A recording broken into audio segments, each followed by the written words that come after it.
పీజీలో ఉండే వాళ్ళకి తెలుస్తుంది బాధ. వీక్ అంతా బట్టలు స్టోర్ చేసి వీకెండ్ లో వాష్ చేద్దామని వాషింగ్ మిషన్ దగ్గరికి వెళ్తే అక్కడ 2 వాషింగ్ మిషన్స్ ఉంటాయి అండ్ అవి ఎప్పుడు ఖాళీగా ఉండవు.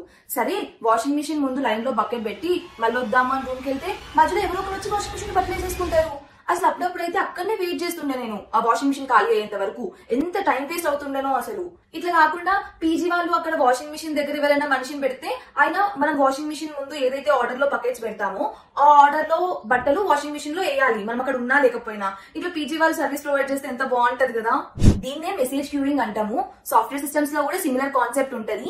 ఇది ఒక అసింక్రనస్ కమ్యూనికేషన్ మోడల్.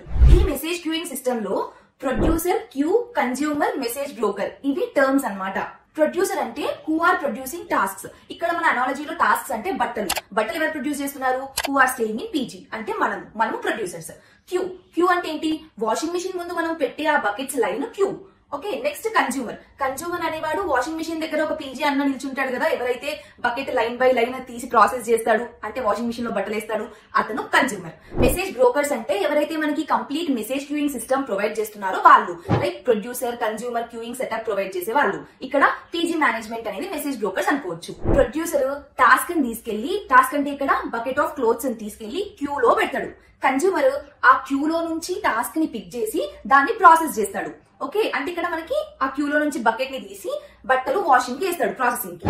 ఇక్కడ మెసేజ్ బ్రోకర్ అనేది పీజీ ఓనర్. ఈయన ఎవరు ఏ పని చేయాలి, ఏ ఆర్డర్ లో చేయాలి, ఒకవేళ మధ్యలో ఏదైనా bucket of clothes washing machine లో వేయడం మిస్ అయితే దాన్ని ఎట్లా రీట్రై చేయాలి, ఇదంతా వీళ్ళు సెటప్ చేస్తారన్నమాట మెసేజ్ బ్రోకర్స్. మనకి రియల్ టైమ్ లో మెసేజ్ బ్రోకర్స్ వచ్చేసి Apache Kafka, Azure service buses, Amazon simple queue service, rabbit MQ లాంటివి ఉన్నాయి. మీ సాఫ్ట్వేర్ సిస్టమ్ లో మెసేజ్ క్యూయింగ్ సిస్టమ్ అప్లై చేయాలి అంటే ఏదైనా ఈ మెసేజ్ బ్రోకర్స్ నుంచి మెసేజ్ క్యూయింగ్ సర్వీస్ తీసుకోవాలన్నమాట.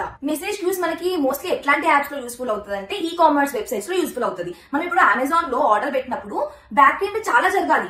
ఇన్వెంటరీలో నుంచి ఒక ఐటమ్ రెడ్యూస్ అవ్వాలి, మన పేమెంట్ ప్రాసెస్ అవ్వాలి, మనకి ఆర్డర్ కన్ఫర్మేషన్ అని మెయిల్ రావాలి, ఇట్లా మల్టిపుల్ టాస్క్స్ అవ్వాలి కదా. సో ఈ మల్టిపుల్ టాస్క్స్ ఏవైతే అవ్వాలో మనం ఆర్డర్ ప్లేస్ చేసినప్పుడు ఆ టాస్క్స్ అన్నిటిని క్యూలో పెడతారు. ప్రియారిటీ వైజో లేకపోతే ఫస్ట్ కమ్ ఫస్ట్ సర్వ్ లాగానో మన యూస్ కేస్ ప్రకారం ఒక ఆర్డర్ మెయింటైన్ చేస్తూ ఆ టాస్క్స్ ని ఎగ్జిక్యూట్ చేస్తారనమాట. 1 by 1 క్యూస్ లో నుంచి కన్స్యూమర్ రిట్రీవ్ చేస్తూ ప్రాసెస్ చేస్తాడు. ఇట్లా మన app or software system use case ని బట్టి మనకు కావాల్సిన కమ్యూనికేషన్ మోడల్ చూస్ చేసుకుంటాము.